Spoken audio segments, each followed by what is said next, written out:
Masih ingat Tamara Bleszynsky? Dulu dijuluki Ratu Sinetron, begini kabarnya sekarang.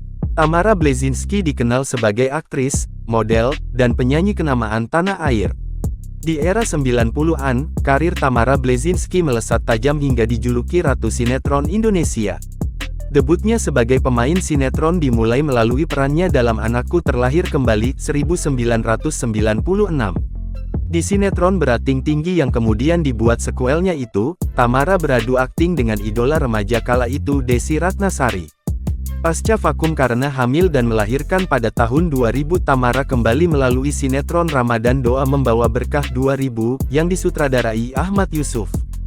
Hikmah 2004 adalah sinetron terlaris Tamara yang sukses besar bahkan digandrungi di negara-negara tetangga. Bahkan kabarnya ibu-ibu di negara tetangga rela berbondong-bondong memburu DVD-nya.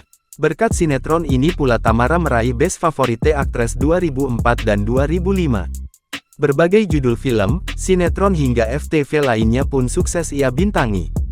Namun sayang, Tamara Bleszynsky kini jarang muncul di layar kaca. Sudah bertahun-tahun Tamara vakum dan menepi dari dunia hiburan. Jarang terdengar lagi, lantas bagaimana kabarnya sekarang? Menilik akun Instagramnya @tamarableszynskyofficial, Tamara kerap mengunggah momen aktivitasnya sehari-hari. Usia Tamara Bleszynsky kini sudah menginjak 48 tahun. Meski tak muda lagi, tubuhnya masih terlihat bugar. Rehat dari dunia keartisan, Tamara Bleszynsky rupanya menggeluti bisnis kuliner di Pulau Balilo. Bisnis itu bernama Warung Teh Manis. Tamara Bleszynsky saat ini menetap di Bali bersama putranya, Kenzo Leon Bleszynsky Lewis. Rumah mantan istri Mike Lewis ini terlihat sangat asri dan sejuk. Jangan lupa subscribe, share, komen, dan like ya!